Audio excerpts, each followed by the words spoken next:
नमस्कार दोस्तों, मैं धर्मेंद्र शुक्ला एक बार पुनः स्वागत करता हूं आपका हमारे इस ऑनलाइन प्लेटफॉर्म सरकारी जाव अकेडमी पे।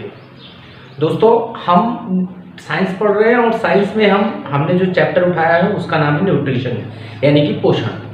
तो पोषण का हमने कल पोषण के बारे में, कार्बोहाइड्रेट के बारे में डिटेल महाभारत समझी थी। कार्बोहाइड्रेट से जितने भी क्वेश्चन किसी भी एग्जाम में आते हैं उसमें सारे क्वेश्चन कवर किए गए हैं। आप किसी भी एग्जाम में, चाहे वो पुलिस का एग्जाम हो, चाहे एमपीपीएससी का एग्जाम हो, चाहे यूपीएससी का एग्जाम हो, या फिर अन्य किसी भी एग्जाम, चाहे एसएससी हो, रेलवे हो, या फिर और कोई भी एग्जाम हो, सारे कवर हो जाएंगे। तो आप उस वीडियो को पूरा डिटेल से पढ़िएगा और अच्छे से उसकी नोट्स बना के पढ़ लीजिएगा।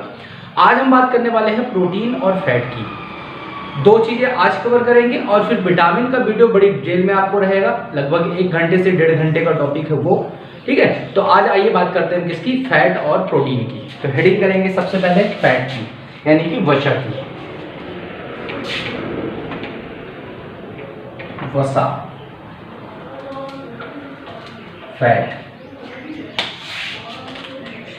तो अगर हम वसा की बात करें तो या फैट की बात करें तो सबसे पहला क्वेश्चन पूछेगा आपसे कि वसा जो है वो किन चीजों से मिलकर बना है। तो वसा की अगर हम बात करें तो वसा जो है वो ये भी कार्बन,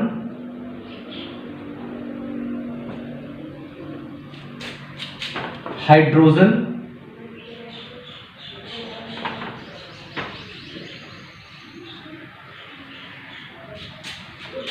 एवं ऑक्सीजन से मिलकर, किससे, ऑक्सीजन से मिलकर बना हुआ है। ठीक है, ऑक्सीजन से मिलकर बना हुआ मॉलिक्यूल है, यौगिक है, माफ कीजिएगा।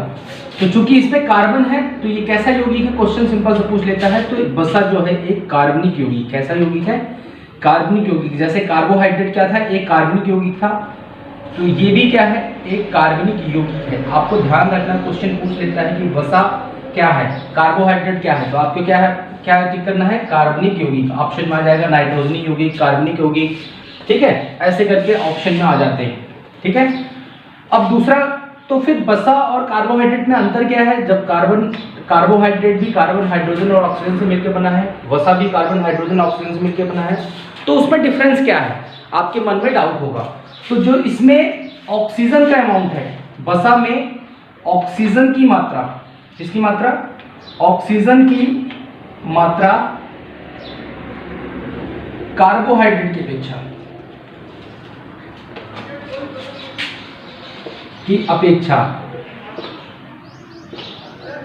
बहुत कम होती है। क्या होती है, बहुत कम होती है, ये आपको ध्यान रखना है। ठीक है, अगर हम वसा के फार्मूले की बात करें, इसके सूत्र की बात करें, जैसे हमने कार्बोहाइड्रेट का, तो इसका जो सूत्र होता है ये होता है C57H1110, या हाइड्रोजन और ऑक्सीजन जो होता है वो 6 होता है। तो यहाँ देखिए ऑक्सीजन का अमाउंट कार्बोहाइड्रेट और किसकी, हाइड्रोजन के, कार्बन एवं हाइड्रोजन की अपेक्षा बहुत कम होता है, ये आपको ध्यान रखना है। ठीक है, अब अगला अगर हम बात करें इसके सोर्स की, किसकी, सोर्स की, कि आखिर हमें स्रोत कि किन किन चीजों को खाने से हमें वसा की मात्रा प्राप्त होगी।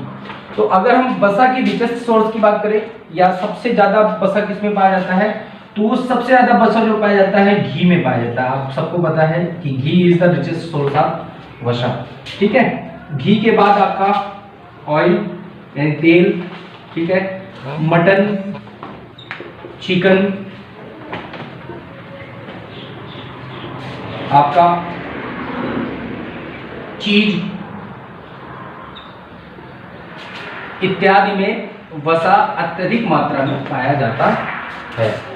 अब अगर हम वसा की बात करें कि वसा का मुख्य कार्य क्या होता है, कार्य यानी कि फंक्शन क्या होता है, क्वेश्चन पूछता है कि what is the main function of fat. तो वसा का जो मेन फंक्शन होता है वो मेन 2 होते हैं। 2 क्या क्या होते हैं मेन, सबसे पहला फंक्शन तो होता है इसका शरीर को ऊर्जा देना। जैसे कार्बोहाइड्रेट ऊर्जा देता है शरीर को, वैसे वसा भी शरीर को क्या देता है, ऊर्जा देना। तो शरीर को ऊर्जा देता है, it provide energy to the body. ठीक है, शरीर को ऊर्जा देना। अब कितना ऊर्जा देता है, अगर 1 ग्राम वसा को कंज्यूम करें तो आपको 9.3 किलो कैलोरी ऊर्जा प्राप्त होगी। और ये कार्बोहाइड्रेट, वसा और प्रोटीन से के 1 ग्राम से प्राप्त होने वाली सबसे ज्यादा ऊर्जा है। अगर आपसे क्वेश्चन पूछे कि अगर हम 1 ग्राम वसा खाएं, 1 ग्राम कार्बोहाइड्रेट खाएं और 1 ग्राम प्रोटीन खाएं, तो उनमें से सबसे ज्यादा ऊर्जा हमें किससे प्राप्त होगी? तो आपको ये ध्यान रखना है, सबसे ज्यादा ऊर्जा किससे प्राप्त होगी? वसा से प्राप्त होगी। लेकिन शरीर को वसा से ऊर्जा तभी लेना आरंभ करेगा जब हमारे शरीर में कार्बोहाइड्रेट खत्म हो जाएगा। ये ध्यान रखना है आपको, ठीक है। अब आगे हम बात करें अगर, तो ये और क्या काम करता है? ये एज अ इंसुलेटर की तरह कार्य करता है। इंसुलेटर मतलब हमारे शरीर को ज्यादा तापमान से या शरीर को ज्यादा तापमान से बचाता है, तापमान से बचाता है, ये ध्यान रखना है आपको। तो ये वसा के मेन काम हो गए। अब आगे अगर हम देखें, अगली बात करें कि आखिर वसा जो होता है वो किससे किससे मिलके बना होता है, यानी वसा का कंपोजिशन क्या होता है, तो उसकी बात हम लोग करते हैं कि वसा किससे मिलके बना होता है। तो वसा जो होता है वो मेनली 2 चीज से मिलके बना होता है। पहला होता है वसीय अम्ल।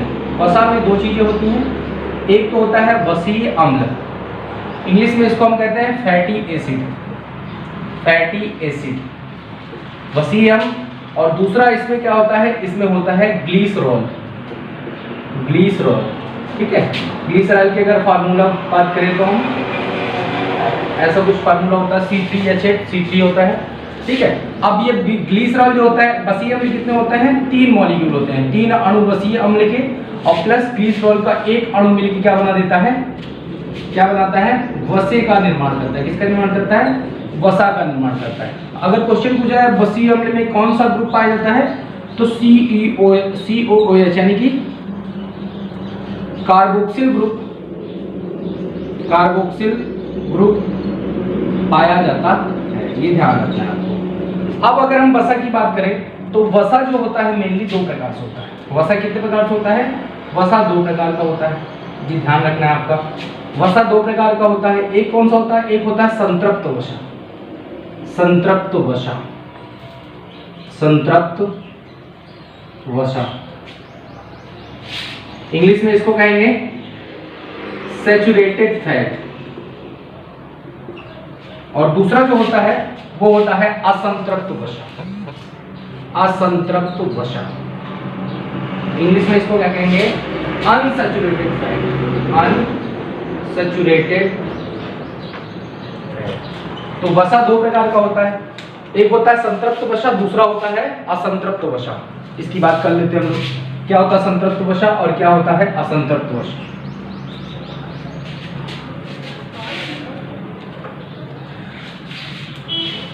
अगर हम संतृप्त वसा की बात करें, संतृप्त वसा की बात करें या सैचुरेटेड फैट की बात करें, तो ध्यान दीजिएगा,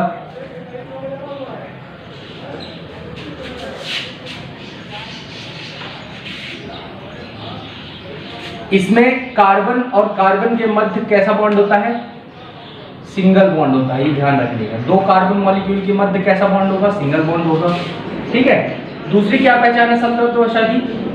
ये सामान्य कमरे के ताप एवं दाब पर, किसमें? सामान्य कमरे के तापमान एवं दाब पर, अगर आप ऐसे नॉर्मल रूम टेम्परेचर पे इसको रख दो, इस वसा को, तो ये कैसा होगा? ये सॉलिड स्टेट में रहेगा। कैसा रहेगा? Solid state. सॉलिड स्टेट मतलब ठोस अवस्था में रहेगा, सॉलिड स्टेट पर रहेगा, ठीक है। अगर कोई तेल या वसा, जिसमें वसा है, ठीक है, उसको अगर आप नॉर्मल रूम टेम्परेचर पर रख दो और सॉलिड स्टेट में है, तो वो कैसा फैट होगा? सैचुरेटेड फैट होगा, ठीक है, ध्यान दीजिएगा। अगला, ये जो संतृप्त वसा है, अगर उसकी बात करें हम, तो संतृप्त वसा में ये जनरली किससे प्राप्त होता है? ये जानवरों से प्राप्त होता है। किससे प्राप्त होता है? जानवरों से प्राप्त होता है। ये वसा किससे प्राप्त होता है? जानवरों से प्राप्त होता है। तो चूंकि जानवरों से प्राप्त होता है, इसलिए इसको हम कहते हैं एनिमल फैट। तो जनरली जो जानवरों से प्राप्त वसा है वो क्या है? संतृप्त वसा है। इसका एक अपवाद है, एक्सेप्शन है, अपवाद, 2 अपवाद है। ठीक है। अपवाद इन द सेंस कि प्राप्त तो जानवरों से नहीं होता, लेकिन ये कैसा है, संतृप्त वसा है। एक है कोकोनट ऑयल, कोकोनट ऑयल, ये कहां से प्राप्त होता है, पौधे से प्राप्त होता है। और दूसरा होता है पाम ऑयल, ये भी पौधे से प्राप्त होता है। तो ये दोनों पौधे से प्राप्त होते हैं, लेकिन कैसी वसा है, संतृप्त वसा है। ये आपको ध्यान रखना है, ठीक है, ध्यान रखना है। तो अब हम बात करते हैं किसकी, असंतृप्त वसा की। अगर असंतृप्त वसा की बात करें, वसा की बात करें, तो असंतृप्त वसा में जो कार्बन होते हैं, इनके मध्य या तो डबल बॉन्ड होगा या फिर कार्बन कार्बन के मध्य ट्रिपल बॉन्ड होता है। दूसरी चीज, सामान्य कमरे के तापमान एवं दाब पर, सामान्य कमरे के तापमान एवं दाब में ये लिक्विड स्टेट में होते हैं। सामान्यतः कैसे स्टेट में होंगे, लिक्विड स्टेट, मतलब द्रव अवस्था में होते हैं, लिक्विड स्टेट में होते हैं। ये वसा जनरली किससे प्राप्त होते हैं, ये सामान्यतः प्राप्त होते हैं। किससे, ये सामान्यतया प्राप्त होंगे, सामान्यतः पौधों से प्राप्त होते हैं। किससे प्राप्त होते हैं, पौधे से प्राप्त होते हैं, प्राप्त होते हैं, ठीक है। एग्जाम्पल, अगर पौधे से प्राप्त होते हैं तो इसको क्या कहते हैं, प्लांट फैट भी कहा जाता है। इसको क्या कहते हैं, प्लांट फैट भी कहा जाता है। तो क्वेश्चन पूछेगा unsaturated fat is also known as plant fat, ठीक है, ये ध्यान रखना आपको, ठीक है। इसका एग्जाम्पल जैसे एग्जाम्पल अगर मैं दूं तो एग्जाम्पल मस्टर्ड ऑयल, सरसों का तेल हो गया, ऑलिव ऑयल, सीड ऑयल, ये जितने भी होते हैं ये सारे किसके एग्जाम्पल हैं, ये है असंतृप्त वसा के। अच्छा, इसमें भी एक अपवाद है, एक्सेप्शन है। अपवाद मतलब प्राप्त तो होता है एनिमल से, लेकिन कहलाता है असंतृप्त वसा। इसका एग्जाम्पल है फिश ऑयल, और कौन सी fish, cod fish oil, cod fish, ठीक है। एक मछली होती है कॉड, उससे जो ऑयल प्राप्त किया जाता है उसको कहते हैं हम असंतृप्त वसा। ध्यान रखना है, cod fish oil is the example of unsaturated fat, असंतृप्त वसा, ठीक है। चलिए, ये हो गया वसा के बारे में एक सामान्य चीजें, आपको ये सारी चीजें ध्यान रखनी है। अब दो चीजें हमको पढ़नी है यहाँ। एक तो देखिए क्वेश्चन कहां से बनता है, एक क्वेश्चन बनता है ट्रांस फैट की बात कर लेते हैं हम, ठीक है, ट्रांस फैट की, ठीक है। यहां से क्वेश्चन आपका पूछा जाता है काफी, ट्रांस फैट, या इसी को हम कहते हैं ट्रांस वसा, यहां से क्वेश्चन पूछा जाएगा। तो होता क्या है कि जो अनसैचुरेटेड फैट है,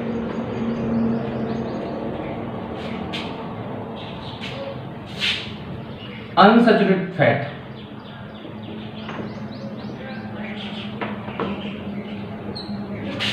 उसको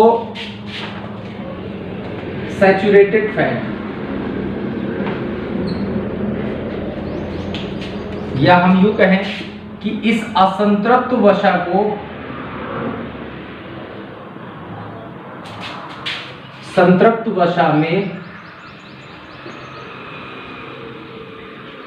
संतृप्त वसा में परिवर्तित किया जा सकता है। इसके लिए दो चीजें हमें चाहिए। ये कब होता है, ये होता है हाइड्रोजन की मदद से। हाइड्रोजन को जब संतृप्त वसा में ऐड करते हैं, और किसकी उपस्थिति में होता है, ये nickel as a positive catalyst, ये as a positive catalyst use होता है, मतलब धनात्मक उत्प्रेरक। ये क्वेश्चन पूछा जाता है वो पॉजिटिव कैटालिस्ट यानी धनात्मक उत्प्रेरक की मदद से। तो अनसैचुरेटेड फैट को hydrogen and nickel as a positive catalyst या धनात्मक उत्प्रेरक की मदद से संतृप्त वसा में कन्वर्ट करने की प्रक्रिया कहलाती है हाइड्रोजनीकरण। क्या कहलाती है, हाइड्रोजनीकरण, हाइड्रोजनीकरण, या इंग्लिश में हाइड्रोजिनेशन, हाइड्रोजिनेशन, ठीक है। अब ये जो सैचुरेटेड फैट होता है, इसको हम और क्या लिख सकते हैं, इस सैचुरेटेड अनसैचुरेटेड फैट को हम बोल सकते हैं वेजिटेबल ऑयल को हम कन्वर्ट करके किसमें, वेजिटेबल घी में, वेजिटेबल घी में, यानी तेल को डालडा में कन्वर्ट करना, तेल को डालडा में कन्वर्ट करना। अब ये जो वेजिटेबल घी होता है, ये जो वेजिटेबल घी होता है, ये वेजिटेबल घी जो होता है ये सुपर सैचुरेटेड होता है। कैसा होता है? सुपर सैचुरेटेड होता है। इट इज सुपर सैचुरेटेड, अति संतृप्त होता है। और अति संतृप्त होने के कारण ये हमारी बॉडी के लिए अत्यधिक हार्मफुल है। कैसा है? अत्यधिक हार्मफुल है। It is very harmful for our body. ठीक है, इसी को हम बोलते हैं trans fat. It is also known as trans fat. तो ध्यान रखना है आपको, ट्रांस फैट से क्वेश्चन बनते हैं। असंतृप्त वसा को संतृप्त वसा में या वेजिटेबल ऑयल को वेजिटेबल में घी में कन्वर्ट करने की जो प्रक्रिया है उसको हाइड्रोजनीकरण कहते हैं। इस प्रक्रिया में अनसैचुरेटेड फैट में हाइड्रोजन गैस को ऐड करके सैचुरेटेड फैट में कन्वर्ट किया जाता है, और इसको किया जाता है in the presence of nickel as a positive catalyst या धनात्मक उत्प्रेरक। ये जो सैचुरेटेड फैट या वेजिटेबल घी होता है ये सुपर सैचुरेटेड होता है, अति संतृप्त होता है, जो बॉडी के लिए अत्यंत हानिकारक है, और इसी को हम बोलते हैं ट्रांस फैट। ये आपको ध्यान रखना है। अब हम बात करते हैं किसकी? अगला टॉपिक जो बसा में ही है, जो बसा में लिखना है आपको, वो है साबुनीकरण, यानी कि साबुन बनाने की प्रक्रिया। इंग्लिश में इसको बोलते हैं सैपोनिफिकेशन। चूंकि ये हम केमिस्ट्री में पढ़ते हैं वैसे जनरली, लेकिन यहाँ चूंकि भाषा पढ़ा रहा हूँ आपको, तो यही आपको पूरा डिटेल में बता देता हूँ। साबुनीकरण क्या होता है? साबुनीकरण साबुन बनाने की प्रक्रिया, process of formation of making soap, बनाने की प्रक्रिया को साबुनीकरण कहते हैं। साबुनीकरण कहा जाता है। ठीक है, अब देखिए साबुनीकरण क्या होता है। देखिए, जब वसा को हम रिएक्ट कराते हैं किसके साथ? Caustic potash. किसके साथ?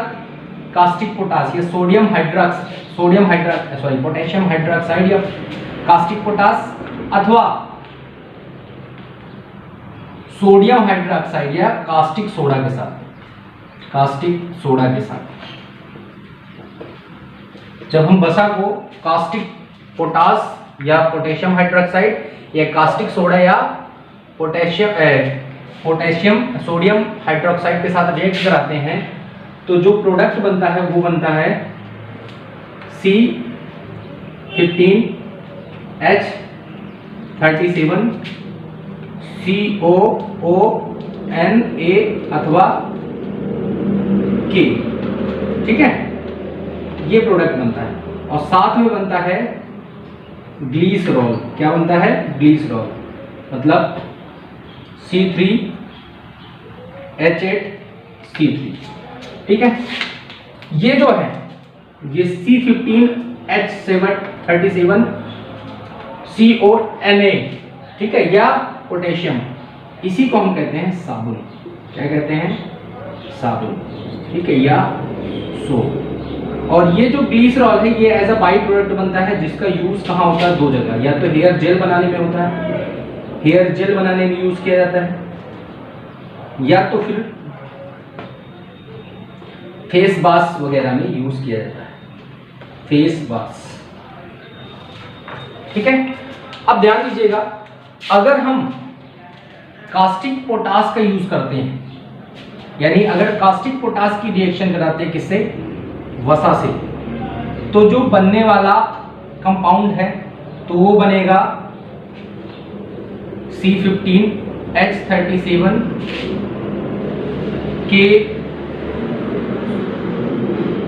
KCOK, और इसको हम कहेंगे, इस साबुन को हम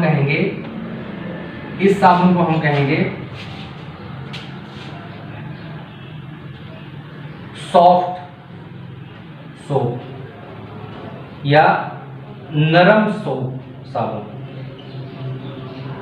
ठीक है, या इसी को हम कहते हैं नहाने वाली साबुन या बाथिंग सोप। ठीक है। और अगर हम इस वसा की रिएक्शन कराते हैं सोडियम हाइड्रोक्साइड या कास्टिक पोटास कास्टिक सोना से, तो जो बनता है वो बनता है